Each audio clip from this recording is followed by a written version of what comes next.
From Hillary Clinton back in the good old days of the primaries to John McCain in this month's debates, Barack Obama's critics have held his oratorical skills in contempt.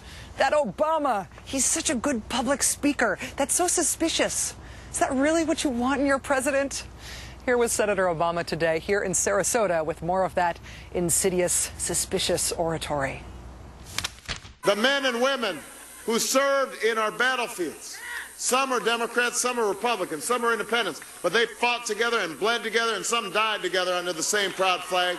They have not served a blue America or a red America. They've served the United States of America.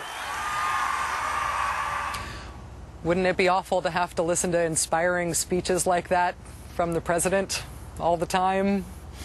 Yeah, the real accusation from Obama's opponents, of course, is that he's good with words but light on substance, that he's shy on specific policy plans. Now, given the relative brevity of his national political career, these are, of course, fair questions to ask. His position on Pakistan and al-Qaeda, that the U.S. should act unilaterally if need be on good intelligence to strike terrorists in countries if Pakistan, for example, wouldn't. That has been test run by the Bush administration. The result so far, well, in Pakistan, we're having sporadic shooting wars with Pakistani troops. So what specifically would Barack Obama do on the various crises here and abroad?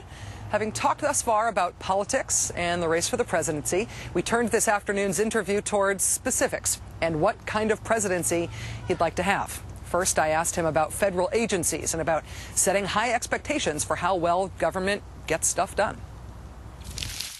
There's a great example in FEMA.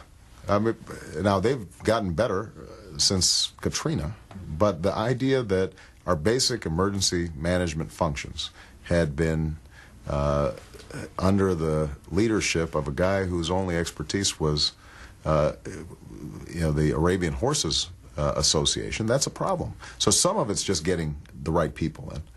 Some of it is using technology in intelligent ways. One of the things that I'm excited about is to transfer what we've learned from this campaign in using technology into government.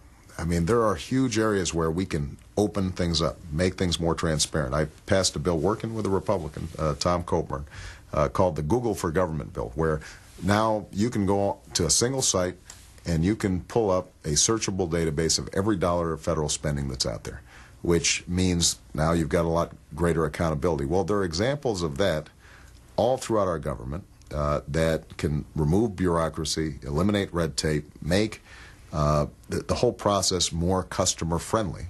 Anybody who's gone to the post office, and wants to buy some stamps, and you're trying to figure out the machine is not working properly, the lines are long. There's no reason why we can't make operations like that more efficient and work better. They do it in the private sector all the time. I have a national security question for you about Afghanistan. You have argued, as has John McCain argued, now the Bush administration agrees, that we need more troops in Afghanistan. Why do more troops in Afghanistan equal a higher likelihood of success? What's the exit strategy for Afghanistan? How long are we going to be there? Well, unfortunately, I think Afghanistan is going to be tough. I don't think there is a quick fix to what's happening there, because we have a combination of a government that is not seen as fully legitimate all throughout Afghanistan. It's not particularly capable in terms of delivering services right now. You've got a very powerful narco-terrorism or an intersection of narco-trafficking with terrorism. Just the terrain is terrible for trying to root out the Taliban and al-Qaeda. And then you've got Pakistan and a border that is porous and very difficult. So it's not going to be easy, but here's what I know, that we can't allow bin Laden and al-Qaeda to establish safe havens where they are plotting to kill Americans and training troops. And there's no dispute that that's taking place right now. And so we've got to make Afghanistan enough, stable enough, and focused enough on controlling its own borders that we're not seeing the Taliban and al-Qaeda return. In the meantime, I think the most important thing that we're going to have to do, in addition to having more troops, providing alternatives to farmers for the poppy trade, making sure that services are actually being delivered to the Afghan people. The most important thing we're going to have to do with respect to Afghanistan is actually deal with Pakistan. And we've got to work with the newly elected government there in a coherent way that says terrorism is now a threat to you, extremism is a threat to you. We should probably try to facilitate a better understanding between Pakistan and India and try to resolve the Kashmir crisis so that they can stay focused not on India but on the situation with those militants.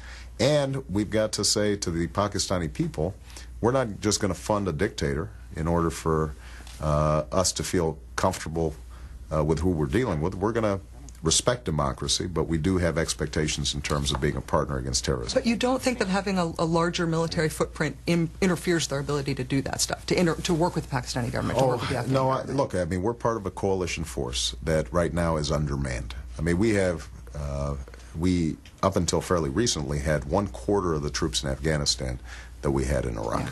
Yeah. And so we're not looking to duplicate 150,000 troops in Afghanistan. That's good. But on the other hand, if we've only got 30,000 or 35,000 on a huge terrain and we're asking people to do a lot, I don't want a situation in which our troops continue to be under stop-loss, or they are on the kinds of rotations that they've been under, or they don't have the basic support services that will allow them to consolidate any gains that they make. Right now, it's just a little too scattershot an operation for them to secure and then build in these areas, and that's something that I think we can improve on.